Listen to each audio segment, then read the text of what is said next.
Hello friends, welcome back to motor defined. আমি আপনাদের host and দোস্ত অরিন্দম ঘোষ, আর আজকে আপনাদের জন্য ফাইনালি নিয়ে চলে এসেছি all new 2025 Bajaj platina 100 comfortec model. হ্যাঁ, কমফর্টেক এখনও আছে, বলবো আপনাদেরকে এটার ব্যাপারে। টাইটেল থাম্বনেল থেকে আপনারা অলরেডি বুঝে নিয়েছেন, ভিডিওতে আপনাদের সাথে এই বাইকটার একটা ডিটেল রাইড রিভিউ শেয়ার করবো, কিন্তু শুধুমাত্র রাইড এক্সপিরিয়েন্সই নয়, 2025-এ মডেলটা কিন্তু একদমই নতুন, মানে একটা ব্র্যান্ড নিউ বাইক বলতে পারেন। সো কী কী চেঞ্জ আপনারা আগের মডেল থেকে এখন পাচ্ছেন সেটার ব্যাপারে আপনার সাথে ডিসকাশন হবে, আর তার সাথে চেঞ্জের জন্য রাইডে কী তফাৎ পড়ছে সেটা তো আপনাদেরকে আমি বলবোই, কিন্তু তার সাথে সাথে যেরকম প্রতিটা ভিডিওতে আপনার সাথে আমি শেয়ার করি যে কম্পিটিশনের সাথেও কম্পেয়ার করে বাইকটাকে দেখবো যে কেনা 100 সিসির মধ্যে বাইকটা কতটা আপনাদের জন্য ঠিক হতে পারে। আর very special thanks to Saluja Bajaj Kalna for providing মিরিস বাইক, যাতে আমি আপনাদের পর্যন্ত এই রিভিউটা পৌঁছে দিতে পারি। ওয়েস্ট বেঙ্গলের যদি আপনি এখানে কালনা, কৃষ্ণনগর বা শান্তিপুরে থাকেন, কোনো রকমের যদি বাজাজের প্রোডাক্ট কিনতে চান, শুরুকে কিন্তু ডেফিনেটলি কন্ট্যাক্ট করতে পারেন। ডিটেলসটা অলরেডি আপনার স্ক্রিনে দেখে নিয়েছেন। তবে চলুন দেরি না করে শুরু করা যাক। তবে বন্ধুগণ, ওয়াক অ্যারাউন্ড দিয়ে রিভিউটা শুরু করবার প্রতিটা ভিডিও মতন সব থেকে আগে কিটা আপনাদের দেখাবো। বাজাজের লোগোর সাথে নর্মাল কি যেরকম আগে পাচ্ছিলাম এখনও সেম পাচ্ছি, কিন্তু 2024 প্ল্যাটিনা 100 থেকে যদি 2025 প্ল্যাটিনা 100-এ আপনি আসেন, এখানে কিন্তু মানে এটা কমপ্লিটলি নিউ বাইক। এবার কেন বলছি, বিকজ একটা মানে চেঞ্জ যদি দেখেন না, মানে কমপ্লিটলি চেঞ্জড। ঠিক আছে, দেখুন এবার কী কী চেঞ্জ সেটা ব্যাপারটা কথা বলি। দেখুন সবথেকে প্রথমে কালার ব্যাপারটা বলি। আপাতত যদি দেখেন, এখানে এই নিয়ন কালারের সাথে একটা রেড কালার আপনি এটা পাচ্ছেন, কিন্তু এটাও বলা হচ্ছে যে 110 সিসি প্ল্যাটিনার যেটা আছে, যেখানে আপনি গ্রে কালার পাচ্ছেন, ওই গ্রে কালারটা হয়তো এখানেও আসবে, কিন্তু ওটা ইটস নট শিওর, বিকজ আমার এরিয়াতে রেড আর এটাই অ্যাভেলেবেল। সো আপনাদের জন্য আমি এটা নিয়ে এসেছি, আপনাদেরকে এটা আমি কনফার্মও করলাম। কিন্তু হ্যাঁ, এর বাদে আর যে চেঞ্জ দেখুন, আমি যদি আপনাকে ট্যাঙ্কটা দেখাই, এটা কমপ্লিটলি চেঞ্জ। ঠিক আছে, এই যে ব্যাপারটা দেখছেন এখানে হালকা, এটাকে কিন্তু বাইরে বের করে দেওয়া হয়েছে। এবার এখানে দেখুন এরকম এই যে স্টিকারিংগুলো এখানেও করা হয়েছে কিন্তু, ঠিক আছে, এই স্টিকারিংগুলো যেগুলো আগে আপনি পাচ্ছিলেন না। আচ্ছা, এরপরে যদি দেখেন আপনি, ইঞ্জিনটা কিন্তু কমপ্লিটলি চেঞ্জ। আপনি এখানে বলতে পারেন ক্লাচ কভার দেখছেন, বা আপনি এখানে এই বলতে পারেন ম্যাগনেট কভার দেখছেন, বা এখানে টেনশনারটা দেখছেন, কমপ্লিটলি চেঞ্জ। ইনফ্যাক্ট আপনি যদি দেখেন তাহলে আগে কিন্তু এক্সস্টটা বাঁ দিক দিয়ে বেরোতো, এখন কিন্তু ডান দিক দিয়ে বেরোচ্ছে। সো কমপ্লিটলি চেঞ্জ করা হয়েছে। ইনফ্যাক্ট আরেকটা জিনিস বলি, এখানে একটা সেন্সার দেখছেন ওবিডি টু বি করার জন্য, এখানে আরেকটা সেন্সার অ্যাড করা হয়েছে, সো দ্যাট আরও যেন এনভায়রনমেন্ট ফ্রেন্ডলি করা যায়, পলিউশনটা যেন আরও কম করা যায়। ঠিক আছে, এর ব্যাপারে আগে আপনাদেরকে আমি বলছি, ইঞ্জিনটাকেও হালকা কম করা হয়েছে। আগে 102 অ্যাপ্রক্স ছিল, এখন 99.5 সিসি অ্যাপ্রক্স এখানে করা হয়েছে।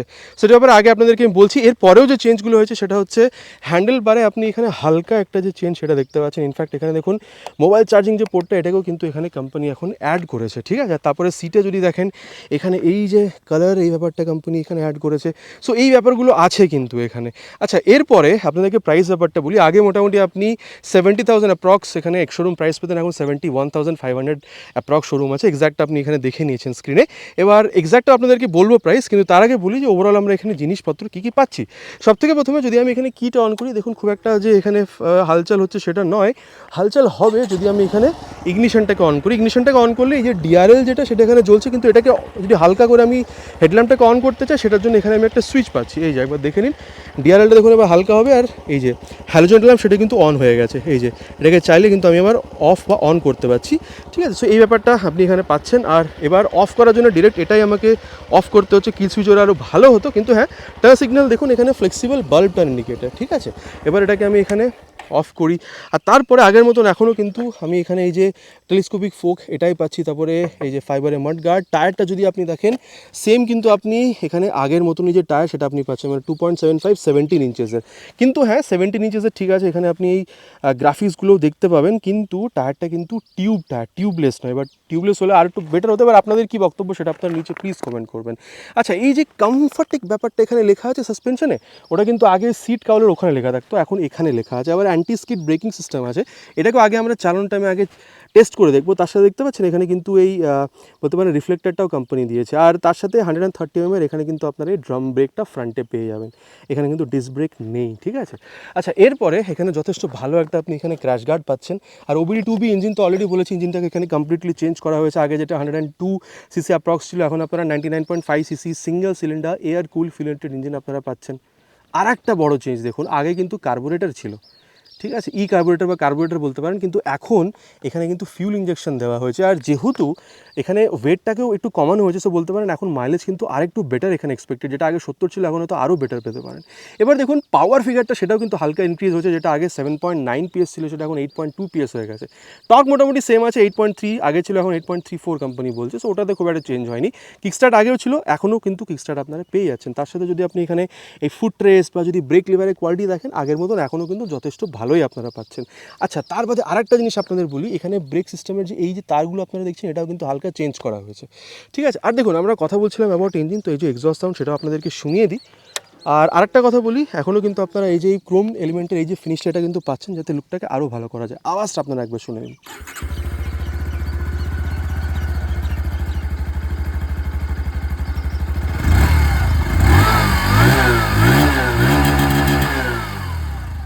মোটামুটি আপনারা আওয়াজটা শুনেছেন, কীরকম লেগেছে নিচে কিন্তু প্লিজ কমেন্ট করে জানাবেন। রিয়ারে কিন্তু সেম এখন আপনারা বাল্ব বলতে পারেন এখানে টেল ল্যাম্প পাচ্ছেন, আর ফ্রন্টের মতন সেম এই যে ফ্লেক্সিবল বাল্ব টার ইন্ডিকেটার কিন্তু আপনারা এখনও এখানে পেয়ে যাবেন। আর মাডগার্ডটা যথেষ্ট লম্বা, বলতে পারেন কাদামাটির থেকে আপনাকে প্রোটেকশন দেবে। এখানে দেখতে পাচ্ছেন যে এখানে নাম্বার প্লেট লাগানোর জায়গা, রিফ্লেক্টার এখানে আপনারা পেয়ে যাবেন। আর টায়ারটা যদি আপনি দেখেন তাহলে কিন্তু এখনও আগের মতোই কিন্তু আপনি এখানে এই যে 317 টায়ার পাচ্ছেন, 17 ইঞ্চিসের অ্যালয় হুইল, কিন্তু হ্যাঁ আবার বলবো এটা কিন্তু টিউব টায়ার, টিউবলেস নয়। আর ফ্রন্টে 130 ছিল, এখানে কিন্তু 110 mm কিন্তু আপনারা এখানে ড্রাম ব্রেক পাচ্ছেন। এই সেটআপটা ডিফারেন্ট, সেটা অলরেডি বলেছি। আর আগের মতো এখনও কিন্তু সেম এই স্প্রিং ইন স্প্রিং সাসপেনশন পাচ্ছেন। ঠিক আছে, সো কীরকম এর মানে রেসপন্স কতটা ভালো বা কতটা কমফোর্টেবল সেটা আগে আমরা চালানোর টাইমে দেখবো। আর তারপরে যদি আমি আপনাদেরকে এখানে এর লেফট পোর্শনের ব্যাপারটা বলি, তাহলে এখানে দেখুন ওই সারি গার্ড বা এখানে এই বলতে পারেন লেডিস ফুটরেস্ট এগুলো আছে। আর এখানে পিলিয়ন ফুটরেস্ট দেখুন কতটা চওড়া, আমার হাত পুরো এখানে কভার হয়ে যাচ্ছে, সো যথেষ্ট কমফোর্টেবল। ঠিক আছে, তারপরে দেখুন এখানে কিন্তু আমরা মেন স্ট্যান্ড পাচ্ছি, সাইড স্ট্যান্ড আছে, side stand cut off sensor আছে উইথ 4 স্পিড গিয়ার বক্স, প্রতিটা কিন্তু আগের দিকেই আছে। আর যেহেতু হিল অ্যান্ড টো শিফটার আছে, এই যে জুতোর অবস্থা দেখছেন কালো, সেই জিনিসগুলোর থেকে আপনার একটু এখানে রক্ষা হবে। আর মোটামুটি এই যদি আপনি এখানে এটা দেখেন ফাইবারের বলতে পারেন এখানে কভার চেন সিস্টেমটা আপনারা পাবেন। ঠিক আছে, আর তারপরে সিটটা যদি দেখেন 807 mm এর সিট হাইট আছে, কুশিংটা যথেষ্ট ভালো। এবার কতটা কমফোর্টেবল আগে চালানোর টাইমে বলবো, কিন্তু হ্যাঁ আমি বলবো এখন 5.5 হলে এনাফ। হ্যাঁ আমি জানি আমি কম বলছি সিট হাইট, মানে আপনার হাইটটাকে আমি একটু কমই বলছি, কিন্তু কেন সেটা আগে চালানোর টাইমে আপনাদেরকে বলবো। আর যদি দেখেন ট্যাঙ্ক এখনও 11 লিটারই আছে, মাইলেজ আগে 70 ছিল, এখন ওয়েট কমে গেছে। দেন এখানে EFI চলে এসেছে, ইলেকট্রনিক ফিউল ইঞ্জেকশন, সো আগে 70 ছিল, এখন হয়তো আরেকটু আপনি বেটার এখানে এক্সপেক্ট করতে পারেন। ঠিক আছে, আর তারপরে গ্রাউন্ড ক্লিয়ারেন্স 200 mm, সো আপনি যদি এটাকে দেখুন সিটিতে তো চালাবেনই, যদি আপনি গাঁও দেহাতেও নিয়ে যান সেখানেও আপনি উবর খাবার রাস্তা হোক যাই হোক নিচে টাচ করার ভয়টা আপনার অনেকটাই কমে যাবে। এখানে 200 mm এর গ্রাউন্ড ক্লিয়ারেন্স আছে। আর ওয়েট বলে দিয়ে আগে মোটামুটি 117 ছিল, এখন 113.4 কিলোগ্রাম, সো ওয়েটও অনেকটা কমানো হয়েছে। আর তারপরে যদি হ্যান্ডেল বারের ব্যাপারটা বলি, অলরেডি বলেছি যে এখানে এই হ্যান্ডেল বারটা হালকা এখানে চেঞ্জ হয়েছে, কিন্তু তার বাদে যদি দেখেন এখানে পাস লাইটের সুইচ, এখানে হাই বিম লো বিমের আছে, টার্ন সিগন্যাল। ঠিক আছে, আর হর্ন দেখুন ঠিকঠাক, খুব বেশি লাউড বলবো না। আর এখানে এই যে হেডল্যাম্প অন অফ করা সুইচ, আর নিচে হচ্ছে ইঞ্জিন অন করা সুইচ, এক্সস্ট সাউন্ডটা অলরেডি শুনিয়েছি। এরপরে যদি আপনারা এখানে মিটার কনসোলটা দেখেন, মোটামুটি আগের প্ল্যাটিনার কিন্তু ডেফিনেটলি একটা এখানে ঝলক আপনারা দেখতে পাচ্ছেন। এখানে এই বলতে পারেন যে ক্রোম ফিনিশটা অ্যাড করা হয়েছে। দেন এখানে স্পিডোমিটার আছে, আরপিএম মিটারটা কিন্তু নেই এখানে ওডোমিটার আছে, ফিউল গেজ সেন্সার আছে, গিয়ার পজিশন সেন্সারটা নেই, কিন্তু হ্যাঁ নিউট্রাল পজিশন সেন্সারটা আছে। আর এখানে ইঞ্জিন ম্যাল ফাংশন লাইটটা আপনারা দেখতে পাচ্ছেন। তার বাদে যদি দেখেন এখানে এই যে প্ল্যাটিনাটা কিন্তু এখানে এরকম করে লেখা আছে। ঠিক আছে, আর এই যে এই জিনিসগুলো আপনারা এখানে স্টিকারিং হিসাবে এরকম করে কিন্তু দেখতে পেয়ে যাবেন। আর কোয়ালিটি নিয়ে কিন্তু আপনার এখানে কোনো রকমের কোনো কথা হবে না। মোটামুটি দেখুন বলে দিয়েছি আপনাদের কীরকম কী জিনিসপত্র আপনারা এখানে পাচ্ছেন, কী কী চেঞ্জ হয়েছে না হয়েছে। আর আরেকটা কথা আপনাদের বলি, এখানে যদি এই ব্যাপারটা দেখেন, এই জিনিসটাও কিন্তু কোম্পানি এখানে নতুন অ্যাড করেছে। ঠিক আছে, এর ভিতরে এটাকে মানে এই যে কাভারিংটা করেছে এটাও কিন্তু আগে আপনারা পাচ্ছিলেন না। মোটামুটি দেখুন কী কী আছে না আছে বলে দিয়েছি। এবার প্রাইসটা আপনাদের বলে দিই। আগে মোটামুটি যেটা আপনারা অ্যাপ্রক্স 70,000 এখানে এক্সশোরুমে পেতেন, এখন মোটামুটি 71,500 এক্সশোরুমে পাচ্ছেন। 1,500 টাকা বেড়েছে। এবার হ্যাঁ এর উপরে আরও 20-30 হাজার টাকা এক্সট্রা লাগিয়ে অনরোড আসবে। এবার অনরোডটা আমি আপনাদের এক্স্যাক্ট বলছি না, বিকজ এটা আপনাদের এরিয়া ওয়াইজ ডিপেন্ড করে, বলতে পারেন ইন্স্যুরেন্স অ্যান্ড আরটিও চার্জেসের উপরে। তো আপনার এরিয়ার যদি প্রাইস জানার প্রয়োজন বোধ হয়ে থাকে নিচে প্লিজ কমেন্ট করে জানাবেন, আমি চেষ্টা করবো আপনাদেরকে রিপ্লাই করার।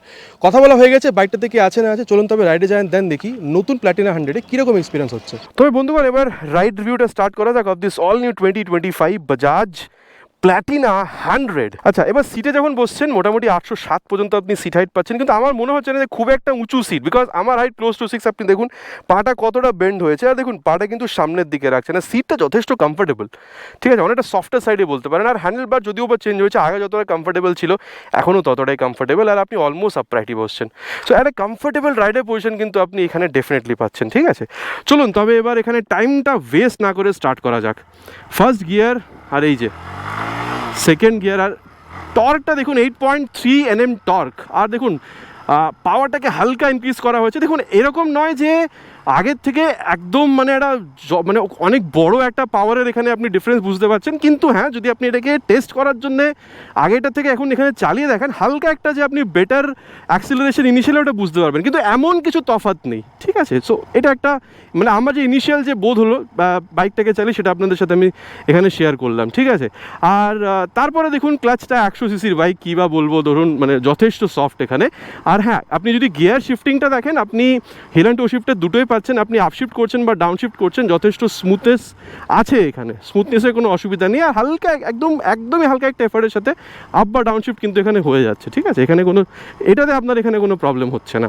আর তারপরে যেটা আপনাদের সাথে আমি শেয়ার করতে চাইবো সেটা হচ্ছে, দেখুন এটা কিন্তু একটা ডেইলি কমিউটিংয়ের বাইক, ঠিক আছে, পিওর ডেইলি কমিউটিংয়ের বাইক। সো অ্যাক্সিলারেশন যদিও বা খুব একটা এখানে মানে দরকার নেই, কিন্তু স্টিল একটা কৌতূহল বিশেষ বলতে পারেন। সো সেইটা আমি আপনাদের জন্য এখানে একবার যে অ্যাক্সিলারেশন টেস্ট মোটামুটি 60, 70, 80 পর্যন্ত একবার এটাকে টেনে আপনাদের আমি দেখাতে চাইবো, সো দ্যাট পারফরমেন্সের ব্যাপারটা যেন আপনাদের সাথে আমি ডিসকাস করতে পারি। Will start with 3 horns already on first gear.